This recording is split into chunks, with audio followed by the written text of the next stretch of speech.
Hello, everyone. Welcome back to Comics for All. Today is Monday, February 9th, 2026. Thank you for joining us wherever you are. My name is Jameson. I am your host here at Comics for All, a comics librarian. So, today for our weekly Ink and Insight segment, we actually have two guests. As you can see, we've got Doug and Travis. So, they're co creators on a title called Inheritance, and we're going to talk about that and kind of the collaborative process and just their love of comics, both of them together. So, Doug and Travis, thanks for joining us. Appreciate you guys joining us today. Thank you course. again for having us. Of course. So, as a reader-centric, channel, being a comics librarian, we're kind of in that focus. What both of you, what hooked you into comics as a reader? Doug, you go first. Okay. Well, I mean, I started with a lot of the TV shows and cartoons that got me inspired. I was getting gifts of comics due to this. I think one of my first comics was like a Punisher that I was like going on a family trip, and the family friend that thought, oh, he's old enough, he should have Punisher, and so I got Punisher, and their kid got Sonic, and we had a good time on the road trip. Um, and then I just remember my first experience of wanting to go to like a comic shop was like, I tell this story all the time. Is I thought Spider-Man, the animated series, was awesome, and I thought Venom was Because like it the was. coolest character ever. And Absolutely. so I went into a comic shop with this like big black cover of Venom on it, just like his face. It's very textured, and it's like tongue out. "Bleh." And I was like begging my parents for it, and I'm saying, "Oh, it's Spider-Man," trying to lie to them, saying like I really wanted this. I was like, "Please, he is a good guy. No, don't," because they hated like bad guy kind of stuff. So it was like desperately, and I got it, and so that really was kind of like my lifelong hook of loving comics was Nice. going to the comic book store and getting the one I desperately wanted. Love that. For me, it was so we still, as a kid, we lived rurally, and the local gas station in town, which is about a mile and a half away from where we lived, they had one of the old spinner racks, and There you the go. one that they seemed to always have, and I was, I don't know, 5-ish years old, 6 years old, was X-Men Classics. Oh, So reprints of old X-Men storylines, like Storm had no powers and she had a mohawk. Rogue was still new to the team. Wolverine was still Nice. sporting the orange and brown. Rachel Summers was there, right? So when the X-Men cartoon came out and they had Jean Grey as the Phoenix, I'm like, what is this? Because to me, Rachel was the Phoenix. So my dad buying me those, and then like any other 80s kid that he was around 10, 11 years old in the 90s, Batman the animated series, Spider-Man, X-Men cartoon. I mean, that was it, right? Of course. That's great just to hear. I always like to hear how people get interested in comics in different ways. And kind of rolling into the next question is, when did both of you realize, either as a young person or an adult, I actually want to create and be part of the comics community, like creating comics and being part of it? mine was a two part. Like I was in the military and I was reading comics, and I was like, wait, I could probably try to write these. And I was kind of flapping around, kind of like writing down ideas, and then I saw a like a G4 TV show interview with Robert Kirkman, where he was like, "Hey, if you want to get into comics, go to like Pencil Jack, go to digital webbing, learn, hone your craft, become a comic book creator. And do these kind of steps." And like, I was kind of like off the races at like learning how to make comics the right way, and like learning and taking it in, trying out with different things. And then kind of joining the community was a little bit of harder stuff for me, because for a long time I tried to be like a lone wolf. I thought, oh, I can do this. I don't need anybody else to kind of like shepherd me or be around me. And I failed a lot. I had a lot of starts and stops and starts and stops, and it took me years and years and years. And I made a friend trying to do a pitch, and she said, "Hey, come join these Discord channels." And that was like the best thing I could have ever done, was her telling me, "Hey, join the community, meet people and stuff like that." And they told me to, hey, at the Discord community, say, "You're doing amazing. Why don't you try doing Twitter? Why don't you try doing Instagram and stuff like that?" And I just kept ballooning from there. So I always tell people, join the community when you can, because you think you're gonna be all by yourself and do it, but just some things about being with other people and learning about different things is so helpful. And Well, and you don't know what you don't know, and having those yeah, people to bounce ideas off of, you 100%. it helps so much, The honestly. power of the internet. yeah. Right? Yeah. For me, I would say it was probably somewhere around 1996-ish when I started drawing, and I drew all through high school. And my goal was at the time to go to work for Digital Chameleon. So I'm born and raised in Winnipeg, Canada. If anybody's tuning in and they don't know, Digital Chameleon was the first company to really do digital inks and colors for comics on a massive scale, and they were doing them for Dark Horse, for Image, for Marvel, for DC. But they closed the doors in 2003, the year after I graduated high school. So I stopped drawing altogether. And life, and then I kind of got into it again really, really randomly. My wife got herself an iPad with an Apple Pencil, and I started puttering around with it. Just, oh, these are cool. I've never seen one of these before, and started just drawing stuff for myself, D&D characters, whatnot. And then a buddy of mine that I met through online gaming saw some of my stuff as we were chatting about comics and whatnot, and he told me that I should be chasing it for a living. And when Jerry Dugan tells you that you should be chasing comics for a living, you kind of should listen. So, yeah. Like, he knows, Shout I out, think Jerry. he knows a little bit about comics, so I figured I should probably listen. And then I just started just diving in and just constantly drawing. Fell in love with inking completely by accident. And yeah, the last year and a half, I've probably been inking about 4 to 10 hours a day, just practicing brush strokes, different pens and quills and different types of ink and different types of Bristol and everything. And I just got hooked. I mean, Doug has commented to me more than a few times how it just doesn't seem like I ever stop drawing. So Yeah. That's actually not a bad thing, I don't think. So No. kind of another reader-centric question in our intro part here, but what's a comic that you've read in the last year? It didn't have to come out in the last year, but can be indie or major, but that's really stuck with you. I keep talking about it's Crisis, it's the Dines Camp book. Oh my gosh, now I'm blanking it. Let me try to Google real quick. Sorry, I apologize. I have a brain injury, so sometimes I forget words and things, and so forgive me, He's please. camp. Oh, He's doing all kinds of stuff. Assorted, yeah, he is. Assorted crisis events. It's kind of like an anthology situation where, like, multiversal crisis is kind of happening, but it's all very human level stories. It's none of it's like what you think when you hear crisis. You think superheroes, but it's not, and it's the art is so like mesmerizing and out there, and you just sit there and just like think about what is being said in the story and what the art is like representing. And it's just, I don't know, it's something that's hooked me that I wouldn't have thought hooked me, and it wasn't where I was thinking the stories were going to go. And it just is one of those things where you wish, man, I wish I was on that level, because it's just brilliant and on all cylinders.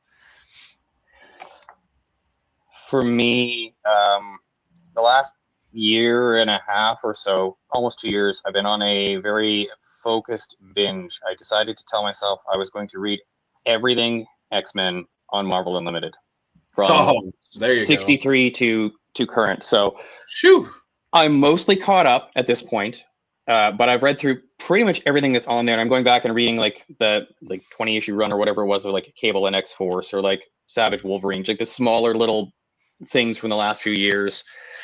But the one that I think I need to find myself an actual physical copy of it somewhere, because it's, I think, my favorite issue of comics, period, just because the way the story is told and the artwork. New Excalibur from 2016, issue number 17.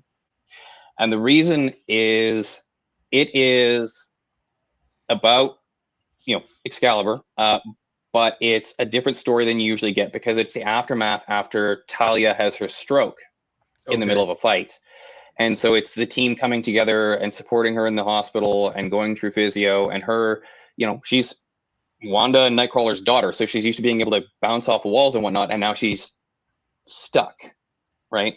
And just the way the story is told, the way she's having conversations with herself, and the way Scott Eaton works in those images of like a normal Talia, hanging upside down by her tail over the bed, talking to bedridden Talia. And I love it too, because it's one of the really early issues where you get to see Kane Marco's transition into a hero, really, where he's really caring about others. That's awesome. Aside from the fact that, he brought himself, 30 McDonald's meals and only one for Talia in the one panel. But I mean, other than that, it's a very humanizing story that you don't really get all the time in, modern big superhero comics. So it just stuck with me for that reason. Lovely. I need to go back and read that issue now. So for the viewers out there, for maybe new to both of your work, how do you introduce yourselves as a creator? Okay. Oh, before I go on, I just want to make sure I shout out that artist on that book I was recommending, because I hate to be the writers that go, writer, but comics artists, Eric Zawadzki did the Sorted Crisis Events books. So I just want Nice. to make sure I shout that out, because I hate to be one of those people. How I describe myself as a creator, I always, it's kind of like a joke answer, but I feel like I'm kind of like that Rob Liefeld for writer type of deal, where it's like a lot of people said, man, I got my inspiration to try to do comics because what he was doing seems so simple and obtainable that I wanted to do it. And I think my writing kind of fits that kind of niche of, it's so simple that you probably feel like you could pick up writing just by reading what I'm doing, and like, oh, his ideas seem like something I would come up with. And I feel like I get that a lot from people. All right. I don't know how to actually really answer this one. First and foremost, I'm a comics addict more than anything. I just read and read and read, and just Same. wanting to work in comics, wanting to create comics. If I had to like pick the one thing to describe myself as, I'd probably first say inker before colorist or anything else, because it's what I really, really enjoy doing. And I think there's just something really, really mesmerizing about watching the page fill up with blacks, whether I'm doing it on the drawing tablet or if I'm doing physical on Bristol, just seeing the page fill up and when I'm working with the Bristol, I take constant photos as like Right. each panel finishes or a certain part finishes. And I've even gone back and like edited it to have as my Windows background, like just the characters inked with the black background still in blue line. I think it's just always the idea of, as an inker, being able to every day look at a different piece of work by a different artist and just getting to really enjoy it. And I think that's why it has appealed to me as much as it has. Lovely. I want to speak up for James too, or Travis too, because man, he is. I keep saying inspirational and energetic and stuff like that.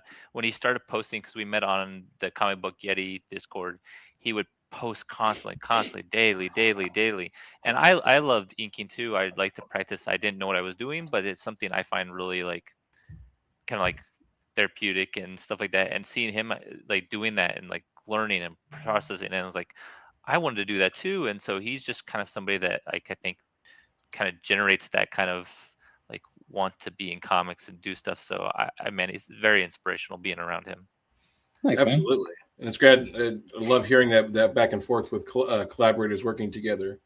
So the main reason we're here today is to talk about, the title Inheritance that you guys have both worked on together.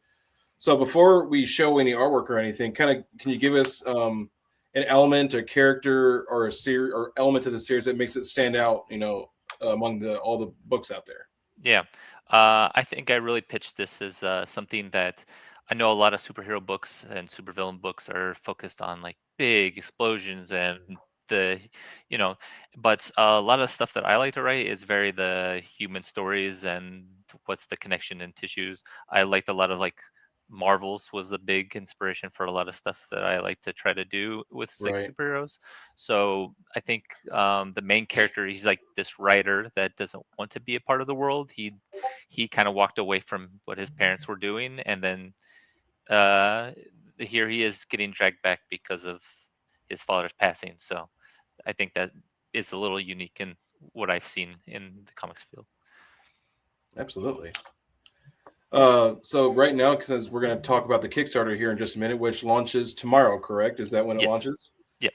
So with kind of that campaign going on, in addition to that, what is, for both of you, what are your creative work weeks look like for the next month or two here? Oh, go Travis, you go first. Oh, geez. Well, I mean, I suppose it depends on how quickly it gets funded. Fair. Beyond that, though, I am constantly just working on various pages just for practice for myself, trying to push what I can do further.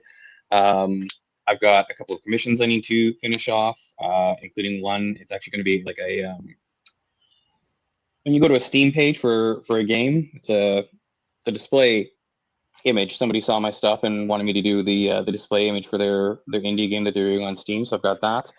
And then anybody that's been following us stuff lately knows the one side project I've been doing. Scott Eaton actually hooked me up with the entire issue of pencils that he did for issue 12 of X-Men Legends from 2022, written by Claremont.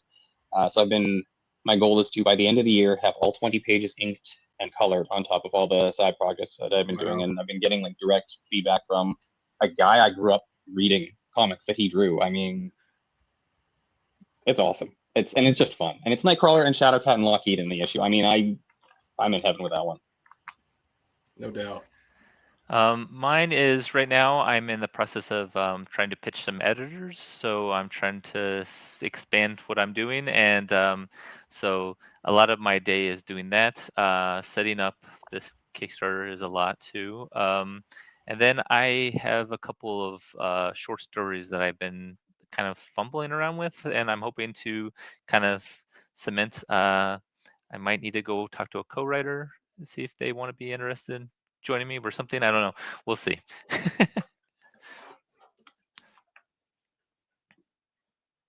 Uh-oh, did he freeze? He might have. Uh-oh. Now the question is, can everybody else still see you and I live, and he's just frozen? Because at that point, it means we take over the show, and you're the writer, so you got to come up with the witty things to say. Okay. Bazooks. Oh no, he dropped out completely. Oh, he dropped completely. Hopefully he can come back in. Well, welcome to Ink and Insight with Doug and Travis. Yeah. We're going to be your hosts for the foreseeable future, I suppose, until he comes back. Put on the mask. That's a good bit.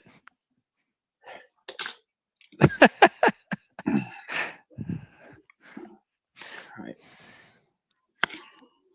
There he is. Yeah. And what was it like in Robin Hood Men in Tights when he said, "What makes you different from every other Robin Hood?" He says, "Unlike all the others, I speak with an English accent. Unlike other Wolverines, I am Canadian." So surprisingly, I can actually see. No shink or bubs or nothing. No, and I cut out the stogies too. He did send me a message, and he is coming back. He had to restart his PC. Oh no.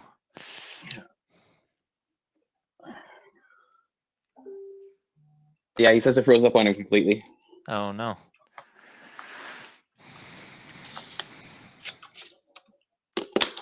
Let's see here. Sorry, everyone.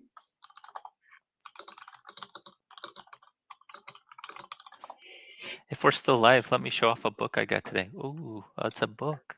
I got Tomb by Ian Mondrake, and the artist is, and I'm gonna butcher the last name, is Benjamin, and there's like a little AE symbol that I don't know how you do that when they're like pushed together. And Philby is his name, and it's got like a textured appearance on the cover. It's really nice.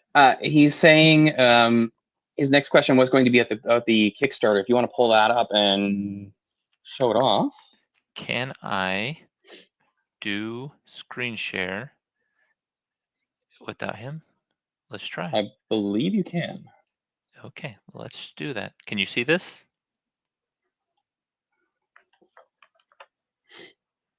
I'm not seeing anything currently. I am screen sharing, but I don't know.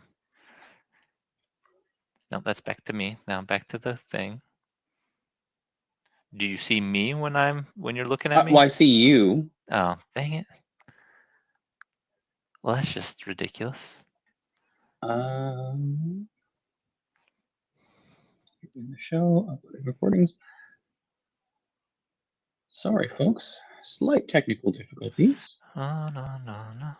I don't know any songs, sorry. All right. Hey, there he is. Hey. Sorry about that. My computer just completely froze on me. No Oh, that's worries.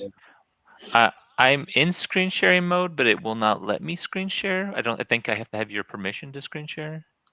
There we go. Okay. Dun, dun, dun. So now we got the Kickstarter page pulled up. What tiers or rewards should be of interest to readers out there? Okay. So can always go with the basic. Get yourself a physical copy of the book, which is always beautiful. There is cover A, cover B, and uh, it's in black and white, and we're finalizing the color right now. But cover C is also very awesome, and I'll pull that up to show you the full cool deal.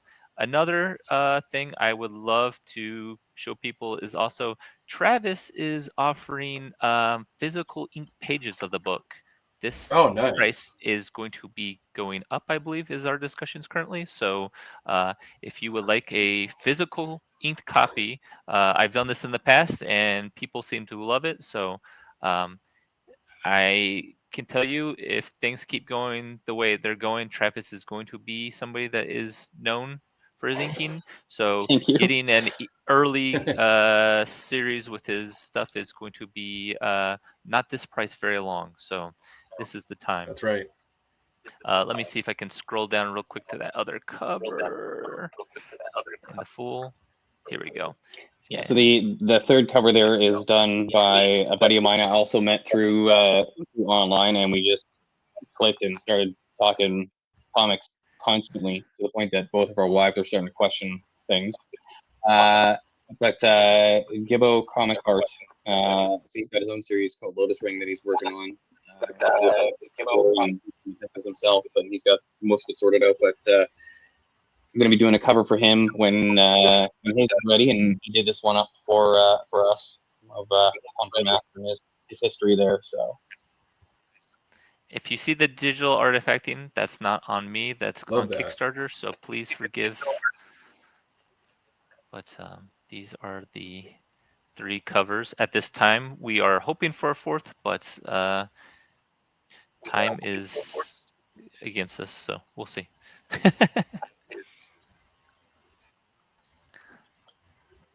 Here's the So main character. about the title inheritance, you kind of name check things like Watchmen and Succession when you talked about the book. Kind of what I'm saying, the big DNA strands that kind of went into inheritance, and how do you avoid going just X meets Y? You know, kind of that basic premise. Sure. Well, for me, those came later just because this story is actually like a really personal story for me. It's something that happened in my life back in 2020 and 2021. I had some loved ones pass, and we inherited some stuff from them because they had Mm-hmm. assets, and it was as something I always can say is it was kind of like a poisoned lottery ticket. You'll hear stories about people who win the lottery where they will be like, "Oh man, it was so good," and then people started suing me because they were jealous that I was making more than them. And been so many stories from people that won the lottery that it's just like can be a nightmare, and having to set up Right. lawyers and different things just to protect your assets. And it's been like that for me. So I wanted, instead of telling that direct story, I wanted to kind of do it in the lens of like this fantastical supervillain idea. So I kind Okay. of just punched it up in that direction instead of, uh, and then I said, well, it's kind of like Starter Villain. It was a book that just came out by an novelist, and then there's Watchmen to kind of have that like mystery element to it, and then Secession where there's somebody dealing with family trying to get a piece of the pie, and just there's different Noble Causes was an older Image comic, but it was dealing with kind of like family dynamics in the superhero space, and so it's just kind of like a gumbo of all those things. It just I realized after I'd already kind of worked on the idea. Okay. I'm really intrigued now by the premise of it. So, as you mentioned, kind of inheritance is kind of a loaded word. It can money, power, trauma, legacy.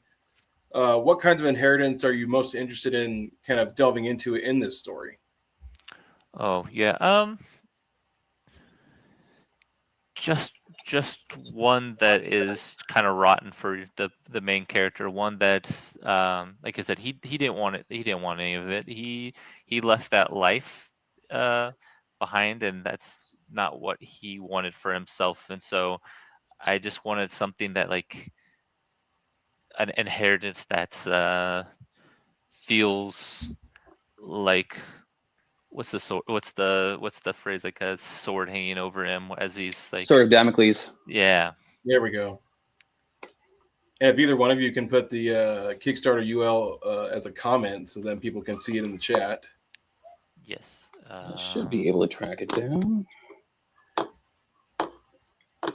Here, I have to stop sharing for 1 second just so I can. You got it No done? worries. Yeah. Okay, cool. I can't show them all my information. Fair. Promotion, and then copy link from my page, and then present. Doug's quicker on the keyboard than I am because I've always got a remote and a pen in my hand. Always. Do I put it under share slides and where? I Should think be just under as the a comment. comments. Oh, just Yeah. the comments. I'm sorry. Yep. Just Join comment, chat. then people can get to it from there. And then if you're not able to make it live, we will also have it in the description of the video when we post it on YouTube. So for any readers out there that do end up finishing issue 1 and supporting it and getting a copy and some question, but how do you feel like there's one question about their own inheritance rattling around in their head? Do you think do you feel like they're going to make that connection with the readers? Yeah. It won't let me do it. Here, let me try it in the private chat and then see if you can post it possibly. Sure. Yeah, I mean, and also if you have a family member that you really love, and you make sure you protect yourself and have them protect them, because um, loved ones that I hadn't set things up, and we had talked about it for a while, and so it became kind of a frustrating thing because things weren't prepared, and then trying to fight for things can be such a draining experience, especially when you're dealing with grief and loss Right. and heartbreak and whatever other Well, phrase you want to say. it's like in the Hobbit or Lord of the Rings, right? Bilbo takes off and Frodo's stuck dealing with the Sackville Bagginses, right? Yeah. Mm-hmm. You're one missing a family member that was important to you for whatever reason, but then they didn't necessarily mean the same thing to everyone else in your family. All that various baggage from those relationships and how others in the family got along, that is something you end up having to deal with in the aftermath. And Yeah. it's never quite what you expect it's going to be. Yeah. Right. And people's feelings of I'm owed this, and you're like, well, to my knowledge, you weren't owed this, but their reality may be different than what you experienced, and you just can't make that choice or decision. Yeah, no kidding. So I'm just going to post one of the covers here as we continue to chat. So if you guys can you speak on how you first connected, and how did you get to the point of working on this project together? Yeah. So I kind of mentioned it before, but we met over the Comic Book Yeti Discord. Mm-hmm. They do like reviews or not. Well, they don't do reviews. They mostly do like comic news coverage now. And he just was posting so much that I was like, dang, it's very inspiring. So I wanted to get in, and so we just were chatting, and I was showing him what I was trying to do and asking him a bunch of questions. And then I was working on this inheritance with another artist, and she unfortunately got busy with life, or she just was not interested anymore. But we had enough going that I was like, well, it just feels silly not to keep trying. So I posted out saying, hey, would anybody be willing to take up the baton and see where we can go with this? And Travis was one of the first people to reach out to me, and he said, let's try to do this. And um luckily, I also know Brandon Abetsky, the one who's doing the line art for this, and we Mhm. almost worked together in the past. And I just said, "Hey, would you be willing to do this?" And he said, "Absolutely." So grateful for them, both of them, to like give me a chance to try to do this, because it was not the best starting points, and they were willing to jump on board and give it a try. And it's been a blast pinging ideas off of each other. Like the three of us bouncing ideas on a Discord channel. Sometimes at like 2, 3 in the morning. Like ping, ping, ping. I mean, when you get an idea or you get excited about something, it just happens, right? So I think it's actually been really chill to work back and forth, especially as we're deciding on the color setup for the interior pages, and we're going through different ways of me doing the shading and the different layers and halftones, and whether or not things are too saturated or not saturated enough, and just going Right. through all the different versions and playing around with things before okay, we like this part, we're going to lock this part in, let's play with each of the next bits. So it's been fun. It's actually been really fun to do. Well, And actually, that sorry, you because I almost never ask for changes, and this is like one of the first time I was like, maybe can we try it a different way? So well, that went right into my next question, Travis, for you specifically. You mentioned it's your kind of your first time doing the coloring and inking together. Yes. What was exciting and also terrifying about that, or just like, wow, Um, I didn't see this coming, or yeah, I mean, I want to get to do all the parts when it comes to comic creating at some point. Yes, inking is the first thing that I said earlier I love doing. But getting a better understanding of everything as a whole, yes, it's just been a great learning experience with it. And it's funny, I've actually gone back and done touch-ups on the pages, trying to, because we got them initially set up and ready several months ago, but just all the other things that I've delved into since, and the way I've kicked things up to, I've been trying to make small tweaks to the original pages so that all the new stuff we do once we get the whole thing going all still keeps that same look. Um, yeah, just playing around with all of the different settings, the different way of doing things. I mean, I've been reading comics for 35 plus years. I've always known that it's made assembly line style, story, pencils, inks, colors, letters.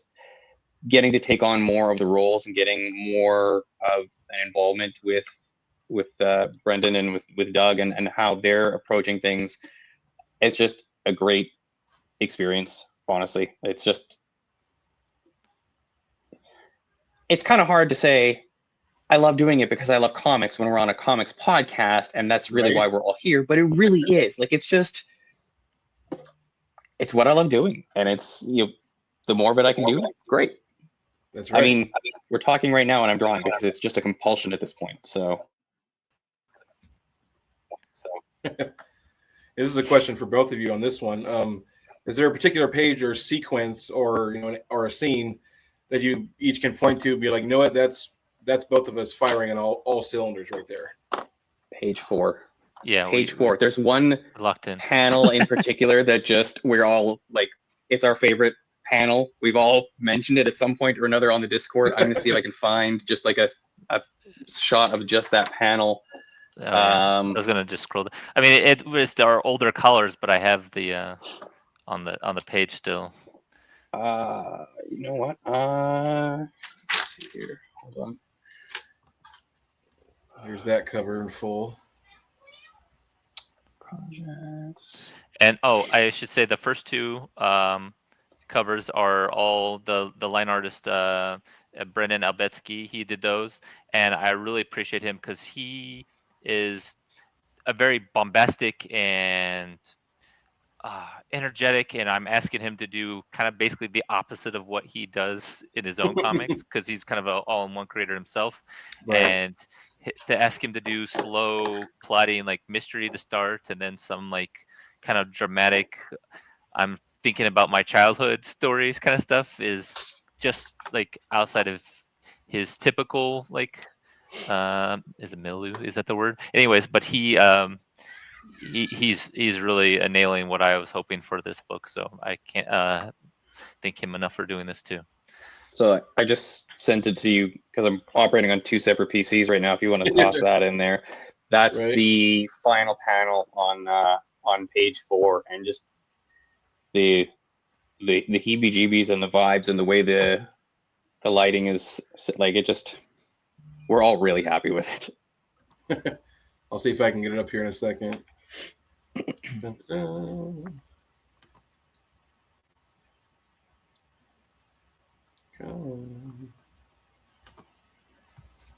So while I'm doing that, my next question is another collaborative question. Has working together changed anything about how each of you sees your own strengths and weaknesses? Kind of like you're learning more things about yourself than you even realized. I think so. I mean, I'm trying to get as much feedback as I can from any source, just so I can consider everything from every possible angle and try and bump things up. That's why I'm constantly showing off what I'm working on or poking people and asking questions. And the few pros that have been incredibly responsive and answered a multitude of stupid questions from me over the last year, I mean, they have the patience of saints sometimes, I swear. So being able to directly, hey guys, does this look all right? Is this, are we happy with this? Should I change this up? What do you think if I did this? It's great. Like, to me, it's all part and parcel of getting better at it and just enjoying the process. I mean, if you're not going to enjoy even the parts that would typically be frustrating, why do it? There we go. There it is. Yeah, There's that panel you spoke of. Yeah. I don't even think I wrote the scene like this, but Brendan had the idea, and it just comes out amazing like this. Just like seeing something for the first time. You're like a little kid and you're seeing your dad dress up like in a weird costume. Is like it's creepy, and I think I feel like those vibes are going off, and you ink these and color them so amazingly. It's just, man, really love it. Then another question. Oh, go I need ahead, to build Travis. that up and make it a background on my PC or something, because it's just. Oh yeah, Cool. I love it. So, and both of you can kind of speak on this too. Being in the comics community and working, and working on creative projects all the time. How do you handle kind of the mental side of that? Long projects, that imposter syndrome, writers and artist block, doing all of this on top of a day job, kind of handling all those responsibilities, being a parent. How are you guys handling the mental side of everything? I'll let you take first crack, Doug. Okay. Well, I am one of the fortunate people. Since I am on disability, I don't have a day job, but I do have, take care of my kids and stuff like that. So it comes up quite a bit. In fact, one of my last comics I wrote was kind of thinking like, how much time am I spending toward chasing the dream versus, being there for my kids, and it does weigh on me. And um, I try to be as active as I can. I, coach sports for them and do everything I can, and trying to find group of, peers that will say, "Hey, you're not an imposter. You deserve this. You're working hard and you're showing talent and whatever skills if you don't like talent." And that's really helps kind of ground yourself and be like, okay, it's not this real thing that's in my head right now. It's just the moment, and I just need to get through it onto the other side. Writer block is not something that typically happens to me, just because I'm kind of an idea guy. But when I do, I remember I watched like I don't do this very often, but I was watching like a Blu-rays feature from Venture Brothers cartoon, and they were talking Nice. about when they got stuck, they would write a scene from a character, and it didn't have anything to do with the story. Just write any character from the story and try to, and sometimes thinking of something else gets you going back to the story, and that helps out. And so the few times I've tried that, and it's really helped me out. Love that. I don't do the writing, so the writer's block isn't as much of an issue for me, thankfully, because it probably would be crippling me with indecision, I'm certain. Because I'm always sketching, doodling, inking, coloring. I find if I get really blocked on a particular thing, swapping to another project is like a warm up, even if it's just like a quick little sketch to play around with a new pen or play with a new set of colors or try and learn a new way to use whatever tool, or I'll just start reading. Yeah, it's funny because with a lot of other things, I would enjoy it to a point, like hobbies, whatnot. And then after 6 months, just be, well, that's great. Where else can I get dopamine now? Yeah. But comics and the just pen and brush in hand, I haven't really had that same issue. It's just I'm always wanting to keep working on it. And even when I'm doing something else that I enjoy, like if I'm gaming or if I'm at the pub watching a Liverpool match or something like that, I'm like, oh, but I could be at home drawing right now. Mm-hmm. And it's the blockage isn't so much an issue. The big issue is probably the imposter syndrome, for sure. It is the most surreal thing in the world to be growing up on all these names in comics, and then all of a sudden one day your the suggested friends list on Facebook starts popping up with Larry Hama and Chris Claremont, and my brain was just going, huh? Like how is this 6 degrees of 6 degrees or 7 degrees of Kevin Bacon or whatever it is, connecting all the dots, and like how theoretically could know this person. And I've had the conversation with a couple of the pros that I've been fortunate enough to be getting some coaching from, and even some of them that have 200 some odd issues under their belt for the big two, they're like, no, man, you always are going to have that. I think that's just hard baked into us as comic creators. I think we came to the same conclusion that pretty much the only two that we can think of that absolutely have no chance of having imposter syndrome would be Jim Lee and John Romita Jr. So yeah, fair. So as a comic creator, your experiences with fans and readers, I'm sure, is a huge spectrum. But has there been any memorable or really things that have stood out to you in experiences with readers or people who have gotten familiar with your work? I've been lucky that a couple people, because this is my ninth Kickstarter campaign, and just some of the people that I've gotten to have come back multiple times has just been has been a pleasant experience. One person in particular, he's starting to become really a big part of the community, but he is just like a big support for comics in general now, and I'm just been happy to be friends with him now, just through the support and things. And one funny experience, kind of, I sent the book to him, and for some reason he got a copy of who was it? It's Gangster Paradise. Coolio. He got Coolio's cookbook instead somehow. Somebody in the mail post office had cut out my comic book, took it out, and then put that instead. And it was like, Wow. how does that happen? And so yeah, it was a wild time for shipping books at the time, because I had a lot of missing or got into books because I think people were thinking they were going to get a hold of like graded comics, and so Right. yeah, it was weird.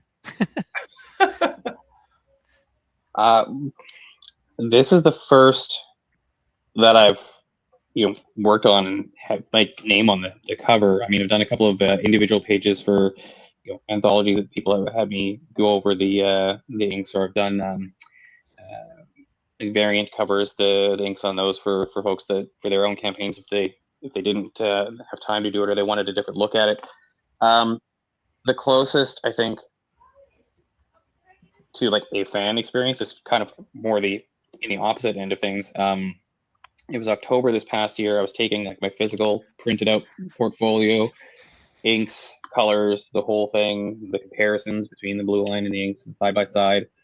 And it was the first time like taking a physical portfolio to show to, and it was like, geez, who's Mike McCone was there, Dave McKeag was there. Like there was a whole bunch that I was showing it to, and I was like sweating balls, just nervous. And so the thing I went to do first to relax myself, was I took I've got the Legends Magneto helmet, and Ross Markman was at the Comic Con. He does the voice for Xavier for X-Men '97. So like, you know, I'm gonna go and just chill. Gonna get that signed first, just get it out of the way, and then, you know, go have my portfolio looked at. And he's like, hey, what is that? And he looked at it under my arm. He saw the portfolio, and he got like super excited and started going through it. And you know, then him, you know, signing the Magneto helmet and writing, you know, to me, my X-Men on the forehead of it, just made it a lot more chill for me to go and actually have the portfolio looked at. And then I got a bunch of the other creators that have worked on X-Men to sign it as well. And so it's just, that's probably the closest to me, and it's more me geeking out that, you know, Professor X signed my helmet. But you know, still, that's the thing. The thing I found is if anybody's into comics and they're working in comics, they just like nerding out about comics, and it's just, that part makes it a lot more relaxing than you think it'd be.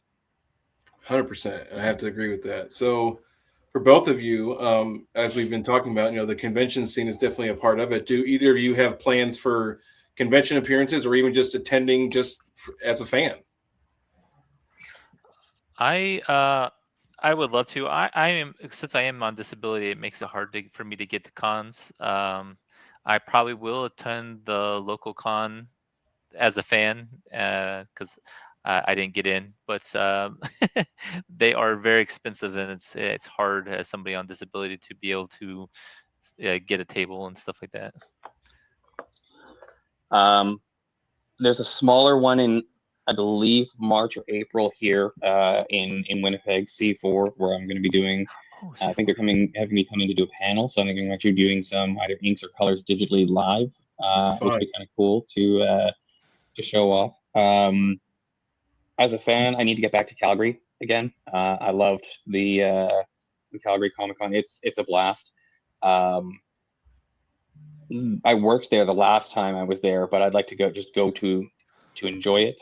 And I'd like to head out to the one in Montreal and the one in Toronto at some point as well. I think it's going to be a while yet, unfortunately, before I can head to any of them stateside, as much as I'd really love to, for a variety of reasons. But exactly. For now, staying in the land of poutine and maple syrup, I think, is a safer, if not colder, option. 100%. So my next question, kind of in our closing section here, at least what you can you share what are the plans for Inheritance for the rest of this year, and any other projects you can talk about for the rest of this year? Oh, yeah. The plan is, if we get this successfully funded, we would like to complete the issue. We are gathering funds here for this Kickstarter to pay the art team so they can do this. They were kind enough to do this bit, and we want to keep going forward. If we finish up, I would love to keep going. The plan I wrote is more than I typically write, and so this is really like my most ambitious story I've done. So I would love to do like scripted out already. I mean, he's being modest here. Yeah, I don't ever do that, and so and people will say like, how do you not have everything done? And it's just like, I prefer to in the moment get to them, and so this is like one of the few times I'm like, I was excited enough to keep going. Exactly.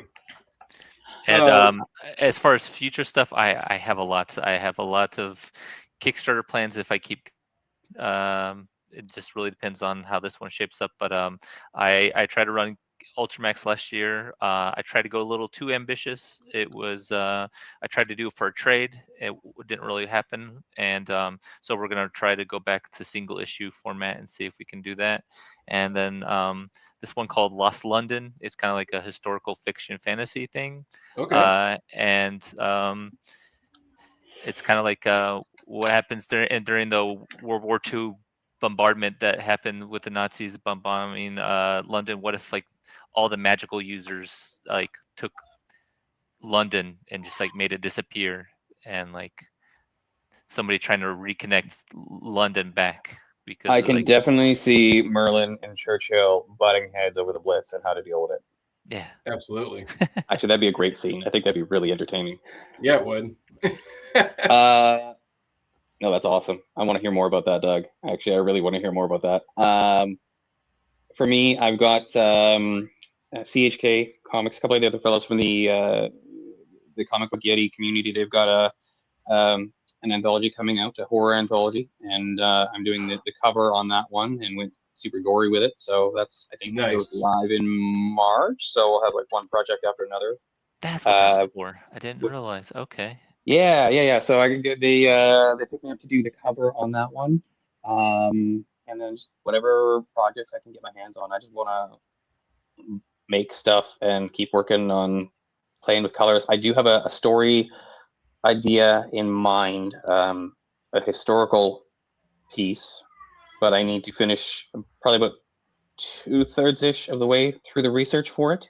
But I had this idea of teaching history to teenagers through graphic novels, but doing it with actually good quality art. Because I've seen a lot of history comics that are just terrible, and they tell a really glossed over version of the history. And there's this one figure in particular I'm thinking of where if you tell the history the way history records it happened, I mean, it's full on Game of Thrones level stuff. And why pull the punches with it? If you can tell the story and get teens into the history of it with a good, bright, modern art style, but still actually tell the history and have essentially an adult conversation about the history rather than sugarcoating it.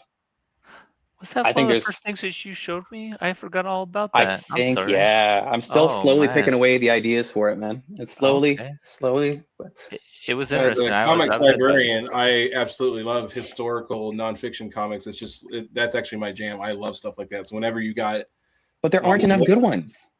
I know there's a ton of them out there, but like you're right, the art on a lot of them is very average and just doesn't pull you in. It doesn't pull the narrative of learning about the historical moment or the chronological historical narrative. It doesn't help pull it And along. I found it's very, very biased, like what there is in terms of the telling of the history. Whereas I figure if you tell the story with the text and the dialogue, and you use the captions to tell the history, like in Canada here, we used to have this show on Much Music. It was called Pop Up Video, and they would show music videos from like the 80s and the early 90s, and it would pop up with factoids all through the video, and that make a bubble popping sound. Anybody from Canada watching, they know exactly what this is. Like, oh, but that's my thought. He's using captions like that, like, hey, this is why this king and queen were at war. It's because people were stupid in the 1100s and didn't think that a woman should lead, which is stupid and wrong, but it's why a war was caused. And like going into like,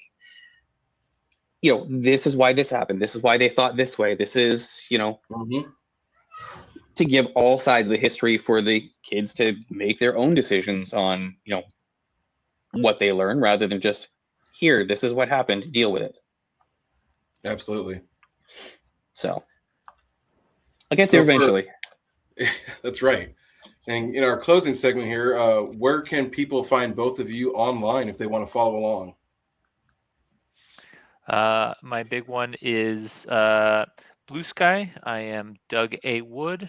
I am also on Facebook now because I was told I need to have more eggs in different baskets, and it's been surprisingly enjoyable. So I think I'm just Doug Wood on Facebook. So find me among all the other Doug Woods that are possibly exist, and there's so many of them, including one that worked back on like Animaniacs and Tiny Toons back in the day. So oh wow, good luck finding us. I think there's two in my town. My town's like maybe 1,000 people, and there's 2 Doug Woods. So wow, what are you gonna do?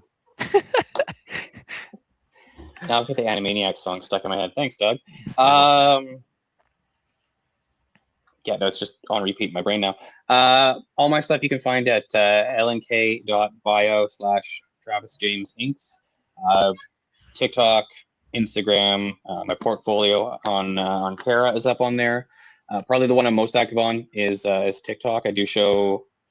Thankfully, you don't have to see this often. It's usually just the art, time lapses, inking, colors. I'll set my my camera up and actually just do like straight up overhead time lapse of inking a full blue line page. You'll get really, really dizzy as the page spins around constantly, but you can always see what I'm working on that way. Perfect.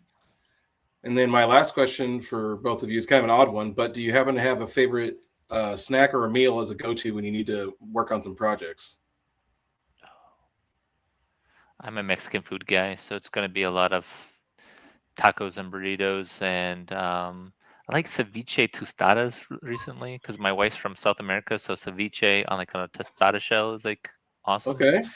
Nice. It sounds Nice. good. We need to have a cookout at some point, I'm thinking here. Go-to snack. My Lay's addiction has been Reese Puffs. Ooh. I finally discovered those. I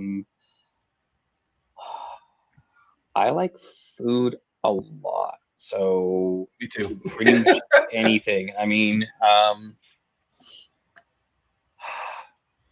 like if I'm really hungry and just want like comfort food and want to be like satisfied, so I can just carb out and go nuts. Pasta. I've got a bolognese sauce that I learned to make originally from my stepdad growing up, and then I just made it better. And it's just, yeah, big words for me, it's just comfort food. Like it's Yum. I do the sauce. You know, I mean, I can do it from a base or whatever, but I can do it with just tomatoes and olive oil and all the other things that I add in.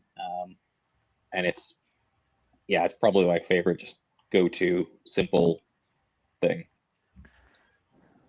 Sounds like a nice side hustle. You can make your own bolognese sauces to sell. No, it's too much work. That's too much That's work, fair. and it's not as enjoyable. 100%. All right. Well, Doug and Travis, that's the end of our conversation today. It's been a wonderful conversation. I thank you so much for taking time out of your busy schedules to join us here today. Thank you Of for course. having us. Appreciate you. Oh, Absolutely. nice. Mine is hiding somewhere. I've got two somewhere in the house. I got two Sphinx cats, so two naked cats. Ah, Oh, okay, cool. I have So we've another got one here. two cats and two dogs, and they're all asleep upstairs right now. So. All right, everyone. Well, thank you for joining Comics for All. This has been our Ink and Insight segment. Again, the Kickstarter link is in the chat, so that'll be there. But once we post the video, the Kickstarter link will also be there. Launches tomorrow, so please make sure to get on the support for this wonderful inheritance book, and we're looking forward to seeing it its success. Doug and Travis, thank you one more time for joining us. And this has been Comics for All, where comics, creativity, and community all connect. Thank you for joining us. Thanks for having us. Bye.